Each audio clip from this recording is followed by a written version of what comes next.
शुणी जारे बंधु थरे जीशु डाकुछंती बारे क्रूसरु तो पाप पाई धार धार लहु झरे शुणी जारे बंधु थरे जीशु डाकुछंती बारे। दर्शक बंधु नमस्कार, मु आपणकर बंधु आइब छिंचाणी आउ एक नूतन कार्यक्रम नहीं आम आपण निकट को आसीपारिचु। ईश्वर धन्यवाद हो।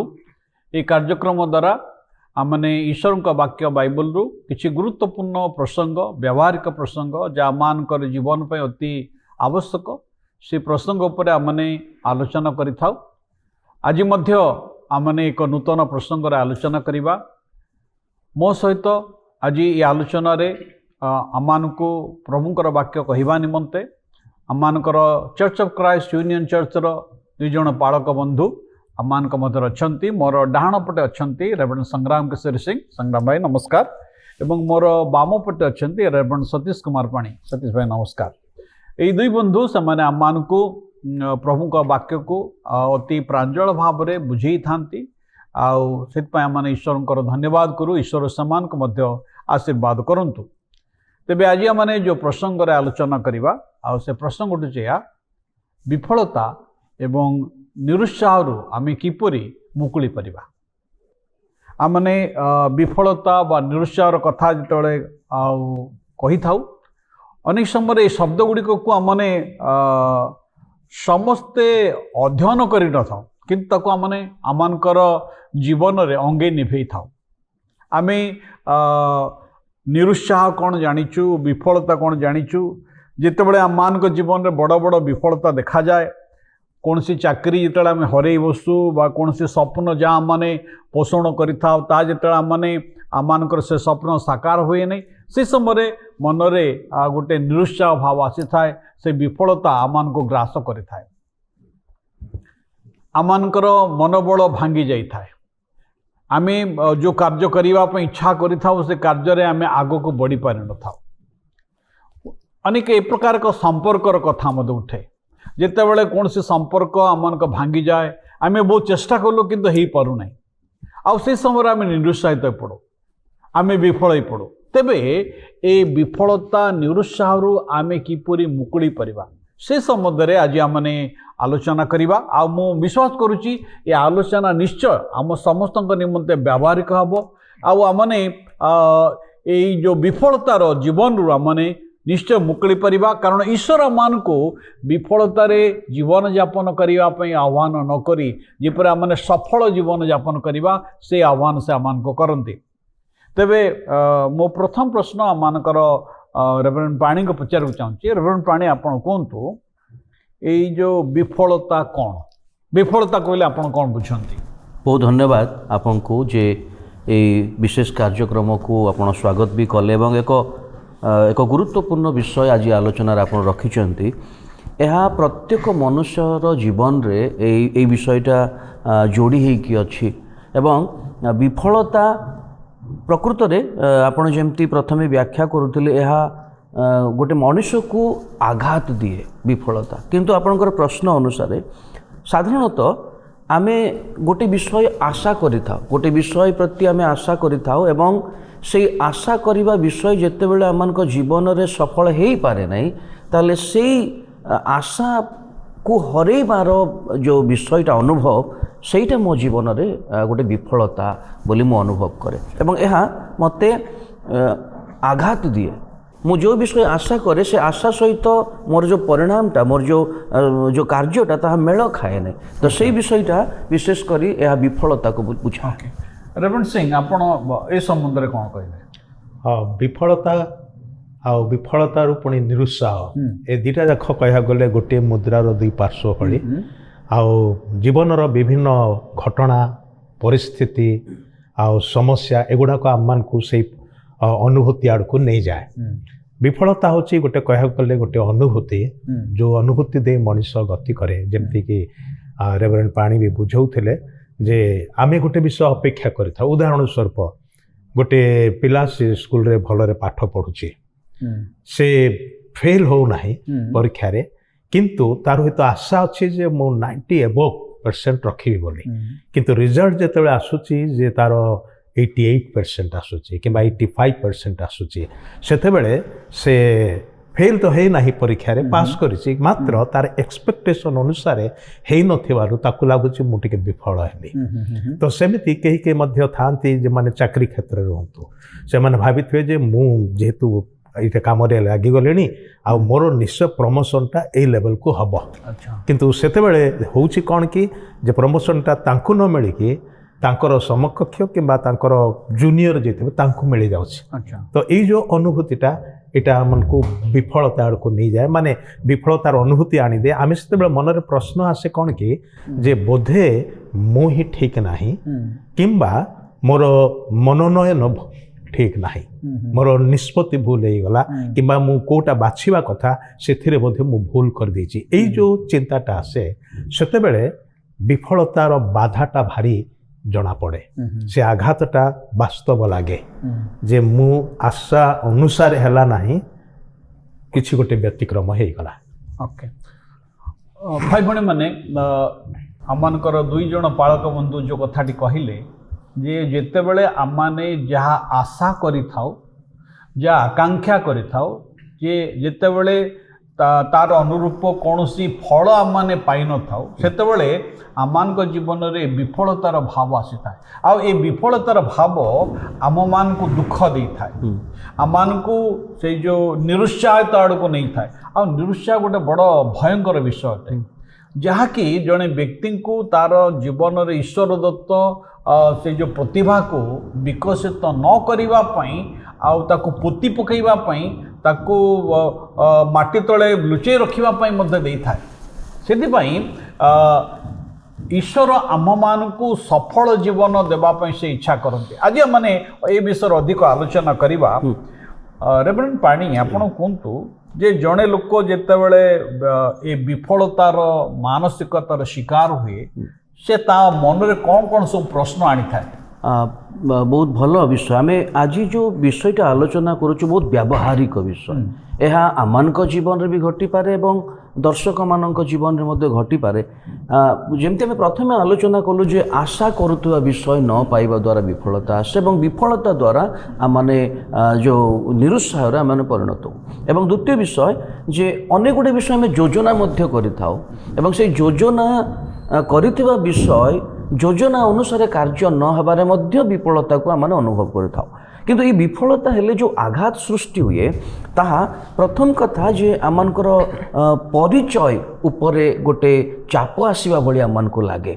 आमानकर आइडेंटिटी उपरे आमानकर गोटे चाप आसीबा भली लागे एवं यह कौन हुए ना मु मनरे निजे एका चुपचाप ए विषय मु भाबिबा आरंभ करे एवं मु भाबे जे मु बोधे यथेष्ट भल नुहे किबा मु यथेष्ट भल करि पारि नाही निज आड़ को दोष देवाई मु अन्य क्या प्रकाश न कले भी मो मनरे निजे चुपचाप यह भाबे यह गोटे प्रथम कथा जे मोर परिचयर रे गोटे विषय सृष्टि हुए जे मु बोधे भल नुहे निज को दोष देवा भली एक कार्य हुए किंतु साधारणतः मोर मन हुए पानी जे साधारणतः जितेबाला लोक मैंने विफल होई थांती तांकर एक्सपेक्टेशन अनुसार जितेबाला जिनसटा जाए ना साधारणतः लोक मैंने प्रतिक्रियाशील हुंती द्वितीय रे से माने अन्य उपर दोषटा दे दियंती तारी सकाशु मो जीवन दे विफलता आप देखिए गोटे घर मानक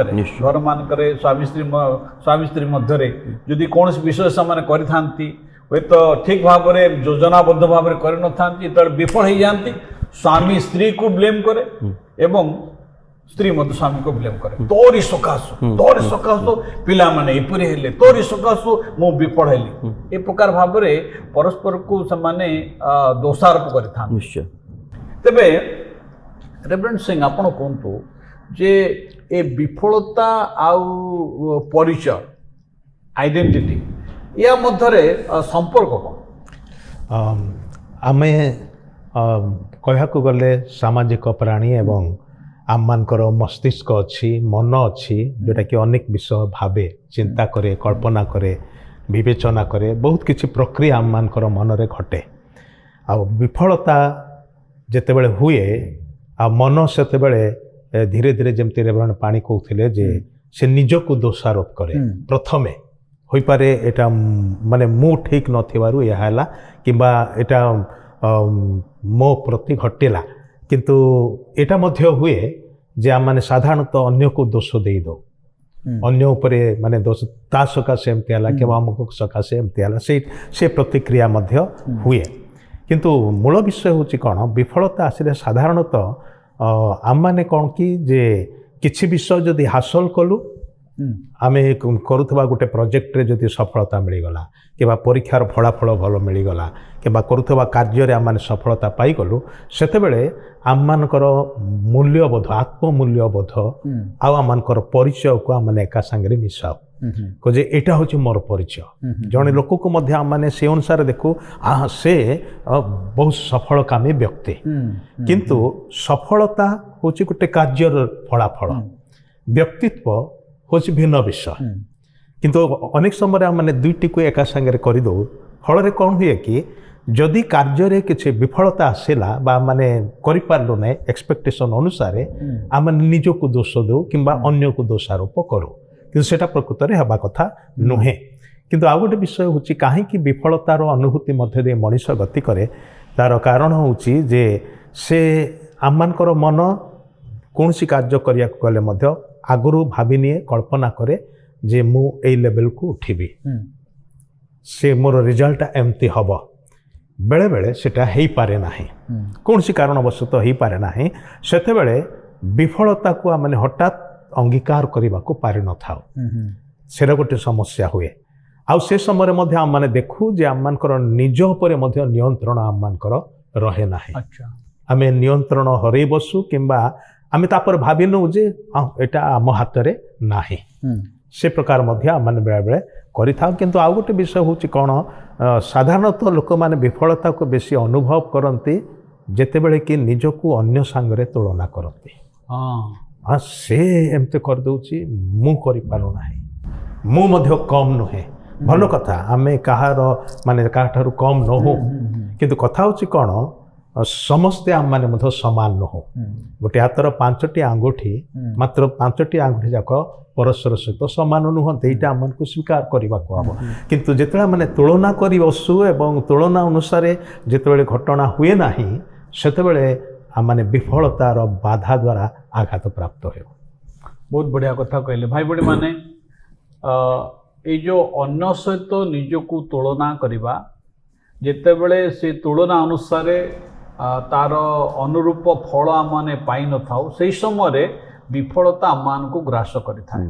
ଆଉ ଯେତେବେଳେ ଆମମାନଙ୍କ ଜୀବନରେ ବିଫଳତା ଆସେ, ସେହି ସମୟରେ ଆମେ କ'ଣ କରିଥାଉ ନା ଆମମାନଙ୍କର ପରିଚୟ ସହିତ ଆମମାନଙ୍କର ସଫଳତାକୁ ଯୋଡ଼ିଥାଉ। ନା ଆପଣ ଏକ ବ୍ୟକ୍ତି ଅଟନ୍ତି, ଆପଣ ଏକ ବ୍ୟକ୍ତି ହେଇଥିବାରୁ ଆପଣଙ୍କ ଜୀବନରେ ସଫଳତା ବିଫଳତା ଏବଂ ସଫଳତାର ପଥରେ ଚାଲିବା ପାଇଁ ଆପଣ କ'ଣ ସିଦ୍ଧାନ୍ତ ନିଅନ୍ତି। ଗୁରୁତ୍ୱପୂର୍ଣ୍ଣ କଥା ହେଲା ଯେ ଆପଣଙ୍କର ସିଦ୍ଧାନ୍ତ ବହୁତ ଗୁରୁତ୍ୱପୂର୍ଣ୍ଣ। ଆପଣ ଯେତେବେଳେ ଭୁଲ ସିଦ୍ଧାନ୍ତ ନିଅନ୍ତି, ଆପଣ ଭୁଲ ଜାଗାରେ ଏଣ୍ଡଅପ୍ ହୁଅନ୍ତି। କିନ୍ତୁ ଯେତେବେଳେ ସଠିକ୍ ସିଦ୍ଧାନ୍ତ ନେଇଥାନ୍ତି ଜଣେ ବ୍ୟକ୍ତି ଭାବରେ, ସେ ତାହା ଆପଣଙ୍କର ସଫଳତା ଆପଣଙ୍କୁ ଯଦିଓ ସାମାଜିକ ଦୃଷ୍ଟିଭଙ୍ଗୀରେ ବା ଜଗତର ଦୃଷ୍ଟିଭଙ୍ଗୀରେ ଆପଣଙ୍କୁ ଏକ ସଫଳ ବ୍ୟକ୍ତି ବା ବିଫଳ ବ୍ୟକ୍ତି ଭାବରେ ଉପସ୍ଥାପନ କରିପାରେ, କିନ୍ତୁ ଆପଣଙ୍କର ପରିଚୟ ଭିନ୍ନ ଅଟେ। ଆପଣ ଜଣେ ବ୍ୟକ୍ତି ଅଟନ୍ତି। ରେଭରେଣ୍ଡ ପାଣି, ମୁଁ ଆପଣଙ୍କୁ ଏ କଥା ପଚାରିବାକୁ ଚାହୁଁଛି ଯେ ଲୋକମାନେ କାହିଁକି, ସଫଳ ବ୍ୟକ୍ତି ହେଉ ବା ବିଫଳ ବ୍ୟକ୍ତି ହେଉ, ଲୋକମାନେ କାହିଁକି ଅନ୍ୟମାନଙ୍କ ସହିତ ନିଜକୁ ତୁଳନା କରନ୍ତି? ଅନେକ ସମୟରେ ମନୁଷ୍ୟର ଏସବୁ ସ୍ୱଭାବ ଯେ ସେ ଅନ୍ୟକୁ କେବେ ଶ୍ରେଷ୍ଠ ଦେଖିବା ପାଇଁ ଏତେଟା ପସନ୍ଦ କରେ ନାହିଁ ଏବଂ ନିଜକୁ ଟିକେ ସୁପିରିୟର ଦେଖିବା ପାଇଁ, ନିଜକୁ ଟିକେ ଶ୍ରେଷ୍ଠ ଦେଖିବା ପାଇଁ ସେ ଇଚ୍ଛା କରେ। ତେଣୁ ସେ ସବୁବେଳେ ଚାହେଁନି ଯେ ତା ଜୀବନରେ କେବେ ବିଫଳତା ଆସୁ। ସେ ସବୁବେଳେ ଅନ୍ୟଠାରୁ ଟିକେ ଉନ୍ନତ ଦେଖାଯିବା ପାଇଁ ଚେଷ୍ଟା କରେ। ତେଣୁ ଯେତେବେଳେ ସେ ଦେଖେ ଯେ ଅନ୍ୟଠାରୁ ସେ ଟିକେ କମିଗଲା ଭଳିଆ ଲାଗୁଛି, ସେତିକିବେଳେ ସେଇ ବିଷୟଟାକୁ ସେ ବିଫଳତା ବୋଲି ଅନୁଭବ କରୁଛି। କିନ୍ତୁ ଦେଖନ୍ତୁ ବିଫଳତା କେବଳ ଆମ ଜୀବନରେ କିଛି ଭୁଲ କରିଥିବାରୁ ହିଁ ଆସେ ଏମିତି ବିଷୟ ନୁହେଁ, କିନ୍ତୁ ଏହା ଆମମାନଙ୍କର ମାନସିକ ସ୍ତରକୁ ଏବଂ ଆମମାନଙ୍କର ଭାବନାର ସ୍ତରକୁ ଏହା ଗୋଟିଏ ବିଷୟ ସ୍ପର୍ଶ କରେ। ଏବଂ ଏଥିରେ ଦୁଇଟି ଦିଗ ଅଛି ମୁଁ ଆପଣଙ୍କୁ କହିବି। ଆମେ ଯେତେ ସବୁ ବିଷୟ ଆଲୋଚନା କଲୁ ଯେ ବିଫଳତା ବିଷୟରେ, ଆମେ ପ୍ରଥମେ ନିଜକୁ ଦୋଷ ଦେଉ। ଏ ଦୋଷ ଦେବା ବିଷୟଟି ଏହା ଦୁଇ ପ୍ରକାର ଦିଗକୁ ନିର୍ଦ୍ଧାରଣ କରିବ। ଗୋଟେ ହେଉଛି ନକାରାତ୍ମକ ବିଷୟ, ଆଉ ଗୋଟେ ହେଉଛି ସକାରାତ୍ମକ ବିଷୟ। ନିଜକୁ ଦୋଷ ଦେବାର ଅର୍ଥ ମୂଲ୍ୟାଙ୍କନ କରିବାର ଏକ ସୁଯୋଗକୁ ଆମେ ସୁଯୋଗ ଦେବା ଯେ ମୁଁ କ'ଣ ଭୁଲ କଲି ଏବଂ କେଉଁଟା ଠିକ୍ କରିବି ଯଦ୍ୱାରା ଏଇ ବିଫଳତାକୁ ମୁଁ ସଫଳତାରେ ପରିଣତ କରିବି। ଏବଂ ଆଉ ଗୋଟେ ବିଷୟ ହେଉଛି ଯଦି ମୁଁ ଖାଲି ଦୋଷ ହିଁ ଦେବି ନିଜକୁ, ମୁଁ ଆଉ କରିପାରିବିନି, ତାହେଲେ ମୁଁ ସେଇ ବିଫଳତାରୁ ଆହୁରି ତଳକୁ ଯିବି। କିନ୍ତୁ ବିଫଳତା ଆମମାନଙ୍କର ଶେଷ ନୁହେଁ। କୌଣସି ମନୁଷ୍ୟର ଜୀବନରେ ବିଫଳତା ଶେଷ ନୁହେଁ, କିନ୍ତୁ ନୂତନ ସୁଯୋଗର ଏକ ଆରମ୍ଭ। ଯେତେବେଳେ ଆମର ଆକାଂକ୍ଷା ଅନୁସାରେ ଯେତେବେଳେ ଆମମାନେ କୌଣସି ସେ ପ୍ରକାର ଆଶାନୁରୂପ ପରିଣାମ ଆମମାନଙ୍କର କର୍ମରେ ଦେଖିନଥାଉ, ସେ ସମୟରେ ସେଇ ବିଷୟକୁ ଆମେ ବିଫଳତା ବୋଲି ଆମେ ସ୍ୱୀକାର କରିଥାଉ। ନା, ଯେତେବେଳେ ଆମେ ସେଇ ବିଷୟକୁ ବିଫଳ ବୋଲି ସ୍ୱୀକାର କରୁ, ସେହି ସମୟରେ ଯଦି ଆମମାନେ ଆମର ବିଫଳତାକୁ ନେଇକରି ଆତ୍ମସମୀକ୍ଷା କରୁ, ତାହା ତ ମାନେ ସକାରାତ୍ମକ ବିଷୟ ନୁହେଁ। ସକାରାତ୍ମକ ବିଷୟ ଯେତେବେଳେ ଆମେ ତାକୁ ସକାରାତ୍ମକ ଭାବରେ ତାକୁ ଗ୍ରହଣ ନ କରି ଯେତେବେଳେ ଆମେ ନକାରାତ୍ମକ ଭାବରେ ସ୍ୱୀକାର କରୁ, ସେ ସମୟରେ ଆମ ମଧ୍ୟକୁ ସେ ଯେଉଁ ନିରୁତ୍ସାହର ଭାବ ଚାଲି ଆସେ। ନିଶ୍ଚୟ। ଏବଂ ଆମେ ବିଫଳ ବ୍ୟକ୍ତି ବୋଲି ଆମେ ଜଗତ ଆଗରେ ଦେଖାଯାଇଥାଉ। ଗୋଟେ ଉଦାହରଣ ମୁଁ ଖାଲି ଯଦି ମନେ ପଡୁଛି, ମୋର ଗୋଟେ ବିଶେଷ ଉଦାହରଣ, ଜଣେ ବିଶିଷ୍ଟ ବ୍ୟକ୍ତି ଥୋମାସ ଏଡିସନ, ଯିଏକି ଇଲେକ୍ଟ୍ରିକ ବଲ୍ବର ଉଦ୍ଭାବନ କରିଥିଲେ। ଇତିହାସ କହେ 200 ଥର ସେ ବିଫଳତା ହେବା ପରେ ସେ ବିଫଳତାକୁ ସେ ନିଜକୁ ମୂଲ୍ୟାଙ୍କନ କରୁ କରୁ ସେ ବିଫଳତାକୁ ସେ ସଫଳତାରେ ପରିଣତ କଲେ। 200 ଥର କହିଲେ ଗୋଟେ ଏତେ ସହଜ ବିଷୟ ଭଳି ଲାଗେନି। ଜଣେ ଲୋକ 200 ଥର ଚେଷ୍ଟା କରିବ ତାର ବିଫଳତାକୁ ପୁନର୍ବାର ସେ ତାକୁ ରେଷ୍ଟୋର କରିବା ପାଇଁ, ଏବଂ ଶେଷରେ ସାରା ବିଶ୍ୱରେ ତାଙ୍କର ନାଁ ଆଜି ଆମେ ସ୍ମରଣ କରୁଛୁ ଏଇଥିପାଇଁ ଯେତେବେଳେ ଆମେ ଲାଇଟ୍ ଜଳେଇବା ତାଙ୍କର ନାଁ ଯେଉଁମାନେ ବିଶେଷ କରି ଏଥିରେ ସମ୍ପୃକ୍ତ ଅଛନ୍ତି ସେମାନେ କରନ୍ତି।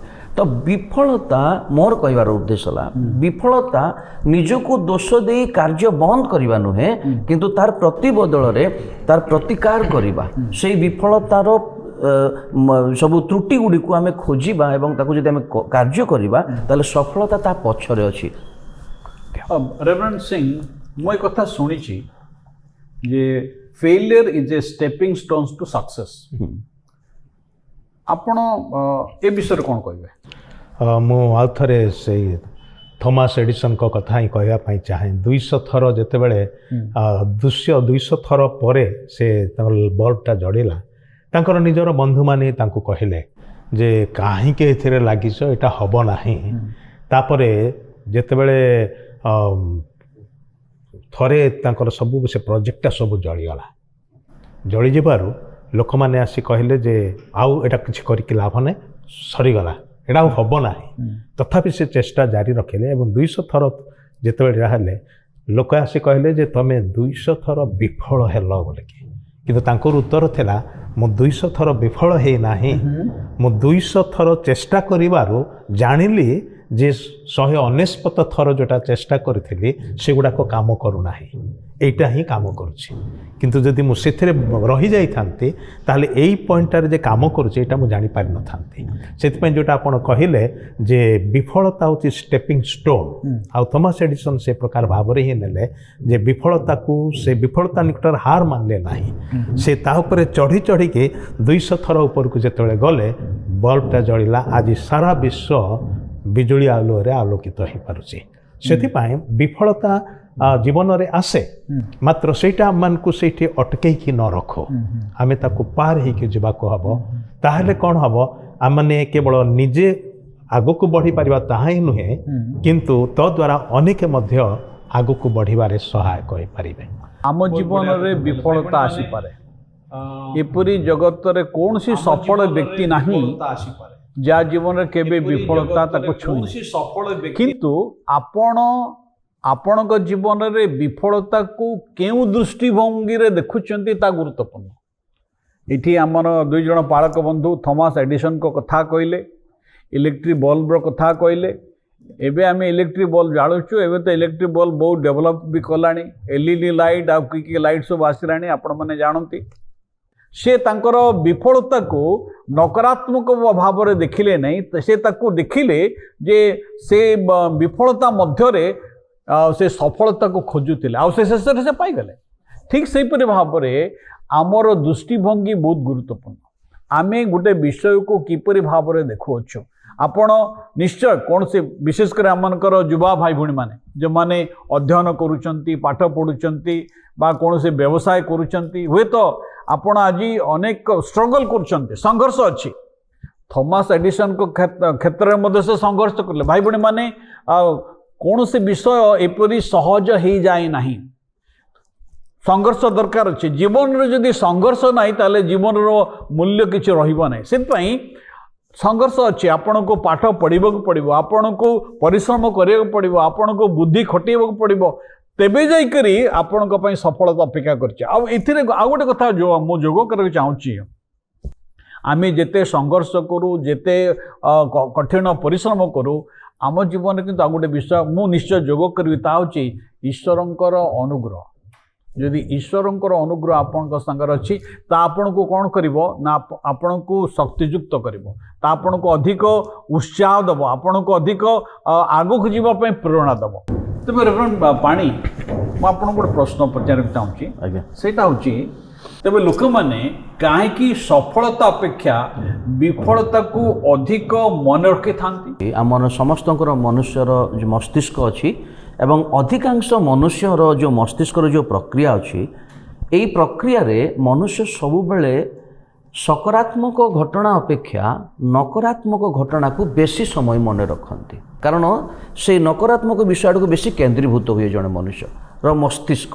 ତେଣୁ ଯେହେତୁ ସେ ସେଇ ବିଷୟ ପ୍ରତି ବେଶୀ କେନ୍ଦ୍ରୀଭୂତ ହୁଏ ବା ନକାରାତ୍ମକ ବିଷୟ ପ୍ରତି କେନ୍ଦ୍ରୀଭୂତ ହୁଏ, ତା ଭିତରେ ଏଇ ବିଷୟଟା ବେଶୀ ସମୟ ରହେ। ଆମେ ଯେମିତି ଶୁଣିଲୁ ଯେ ବିଫଳତା ପ୍ରତି ଆମମାନଙ୍କର ମସ୍ତିଷ୍କ ବେଶୀ ଧ୍ୟାନ ଦେଇଥାଏ। ତାର କାରଣ ହେଉଛି କ'ଣ, ଯେ ବିଫଳତାର ଅନୁଭୂତି ଦ୍ୱାରା ଆମେ କିଛି ଶିଖିବାକୁ ପାରିଥାଉ ବା ନିଜକୁ କରେକ୍ଟ କରିବା ପାଇଁ ସଂଶୋଧନ କରି ପାରିଥାଉ। ଯେମିତି ଗତ ଥର ମାନେ ଥମାସ ଏଡିସନଙ୍କର ଉଦାହରଣଟା ନେଲୁ। କିନ୍ତୁ ୟାର ମଧ୍ୟ ଆଉ ଗୋଟେ ପାର୍ଶ୍ୱ ଅଛି, ବିଶେଷ କରିକି ଆବେଗିକ ପାର୍ଶ୍ୱ। କାରଣ ବିଫଳତାରେ ଆମମାନେ ହୁଏତ ଲଜ୍ଜା ଅନୁଭବ କରୁ କିମ୍ବା ହତାଶ ହେଇ ପଡ଼ୁ, ନିରୁତ୍ସାହିତ ହେଇଯାଉ, ଦୁଃଖ କରୁ। ଏଗୁଡ଼ାକ କ'ଣ ଆବେଗିକ ଅନୁଭୂତି ଗୁଡ଼ାକ, ସେଗୁଡ଼ାକ ଅଧିକ ସମୟ ଆମମାନଙ୍କ ପାଖରେ ରହିଥାଏ। ସେଥିପାଇଁ ବିଫଳତା ମାନେ ସଫଳତା ଅପେକ୍ଷା ବିଫଳତାକୁ ବେଶୀ ଆମମାନେ ମନେ ରଖିଥାଉ। ଏଇଟା ହେଉଛି ଗୋଟେ କାରଣ। ଆଉ କାରଣ ଆମମାନଙ୍କର ସ୍ମୃତି ପଟରେ ମଧ୍ୟ ସେଗୁଡ଼ାକ ଅଧିକ ଭାବରେ ଗଚ୍ଛିତ ହୋଇକି ରହିଥାଏ, ଆମେ ତାକୁ ସହଜରେ ଇରେଜ୍ କରିବାକୁ ପାରିନଥାଉ। ଆପଣମାନେ ଆମମାନଙ୍କର 2 ବକ୍ତାଙ୍କ ଠାରୁ ଶୁଣିଲେ ଯେ ବିଫଳତା କ'ଣ ଏବଂ ବିଫଳତା ଯେତେବେଳେ ଆମ ଜୀବନରେ ଆସେ କ'ଣ ସବୁ ହୁଏ ଏବଂ କ'ଣ ସବୁ ପ୍ରତିକ୍ରିୟା ସବୁ ଆମ ମନରେ ଜାତ ହୋଇଥାଏ, ସେ ସମ୍ବନ୍ଧରେ ଆପଣମାନେ ଶୁଣିଲେ। ନା ଯେତେବେଳେ ଆମମାନେ କୌଣସି ବିଷୟ ଅପେକ୍ଷା କରିଥାଉ, ଯେତେବେଳେ ବିଫଳ ହେଇଥାଉ, ସେହି ସମୟରେ ସେ ବିଫଳତା ଆମମାନଙ୍କୁ ନୈରାଶ୍ୟତା ଆଡ଼କୁ ମଧ୍ୟ କଢ଼େଇ ନେଇଥାଏ। କିନ୍ତୁ ଈଶ୍ୱର ଆମମାନଙ୍କୁ ନିରାଶରେ ଜୀବନ କାଟିବା ପାଇଁ, ଭୟରେ ଜୀବନ କାଟିବା ପାଇଁ ଆମମାନଙ୍କୁ ଈଶ୍ୱର ଚାହାନ୍ତି ନାହିଁ। କାରଣ ସେ ଆମମାନଙ୍କୁ ତାଙ୍କ ବାକ୍ୟରେ ଏହି ପ୍ରତିଜ୍ଞା ଦେଇ କହିଛନ୍ତି, ଭୟ କର ନାହିଁ, ମୁଁ ତୁମମାନଙ୍କ ସଙ୍ଗରେ ଅଛି, ମୁଁ ତୁମମାନଙ୍କର ସାହାଯ୍ୟ କରିବି। ଭାଇ ଭଉଣୀମାନେ, ଆପଣଙ୍କୁ ଜଣେ ବିଫଳ ବ୍ୟକ୍ତି ଭାବରେ ଜଗତରେ ବଞ୍ଚିବାର ଆବଶ୍ୟକତା ନାହିଁ। କାରଣ ସଫଳତା ଆପଣଙ୍କ ପାଇଁ ଅପେକ୍ଷା କରିଛି। ଏ ସଫଳତା ଆପଣ କେଉଁଠୁ ପାଇବେ ନା ଅନେକ ସମୟରେ ଜଗତର ଅନେକ ବିଷୟବସ୍ତୁର ସଫଳତା ଦେଖିକରି ଆମେ ଭାବିଥାଉ ସେ ବ୍ୟକ୍ତି ଜଣକ ବହୁତ ସଫଳ ବ୍ୟକ୍ତି, ତାର ବହୁତ ସୁନାମ ଅଛି, ତାର ବହୁତ ଧନ ଅଛି, ତାର ବହୁତ ନାଁ ଅଛି, ତାର ସବୁ ଏସବୁ ଅଛି, ସେ ଅଛି। କିନ୍ତୁ ଜଣେ ବ୍ୟକ୍ତିର ଜୀବନରେ ସବୁ ଥିବା ସତ୍ତ୍ୱେ ମଧ୍ୟ ତାର ଭିତରେ ସେ ଏକ ଶୂନ୍ୟ ଜୀବନ ଯାପନ କରିପାରେ। ଆଉ ଏ ଶୂନ୍ୟତାକୁ ଦୂର କରିବା ପାଇଁ ଜଗତର ଏକମାତ୍ର ପରିତ୍ରାଣକର୍ତ୍ତା ପ୍ରଭୁ ଖ୍ରୀଷ୍ଟ ଏ ଜଗତକୁ ଆସିଲେ।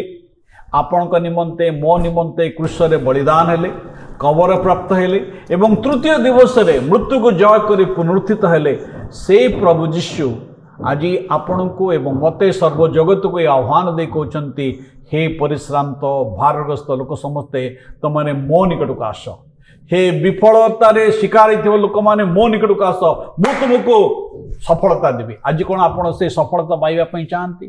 ଏ ସମ୍ବନ୍ଧରେ ଯଦି ଅଧିକ ଜାଣିବା ପାଇଁ ଚାହାନ୍ତି ଆମ ସହିତ ଯୋଗାଯୋଗ କରନ୍ତୁ। ଆମର ଟେଲିଫୋନ୍ ନମ୍ବର ହେଉଛି 7656852269। এই ফোন নম্বরে যোগাযোগ করন্তু, আমি আপনার প্রশ্ন উত্তর দেওয়া চেষ্টা করবু। আজ আমার সময় হয়ে গেল। নিশ্চয় আগামী সপ্তাহে এই কার্যক্রম দেখা ভুলবে না। ঈশ্বর আম প্রত্যেক আশীর্বাদ করন্তু। আসন্তু আমি প্রার্থনা করা। প্রভু তুম পবিত্র মহানামক ধন্যবাদ দেছু। हाँ प्रभु, जितेबले मनुष्य जीवन में पाप प्रवेश कला सेतबले मनुष्य ए विफलतार शिकार है। मात्र तुम्हें आसिल प्रभु, तुम्हें आम को सफलता देवा निमंते, प्रचुर जीवन देवा निमंते, आनंदमय जीवन देवा निमंते। प्रिय प्रभु, एतबले विशेषकर आम तुम चरण तले निज निज समर्पण करचु। आम दर्शक भाई भूणी मान समर्पण करचु। प्रत्येक तुम्हें आशीर्वाद कर। ए क्षुद्र प्रार्थना जीशु नाम उत्सर्ग करुछु। आमेन। रहिलु, नमस्कार। शुणी जारे बंधु थरे जीशु डाकुछंती बारे, क्रूसरु तो पाप पाई धार धार लहु झरे। शुणी जारे बंधु थरे जीशु डाकुछंती बारे।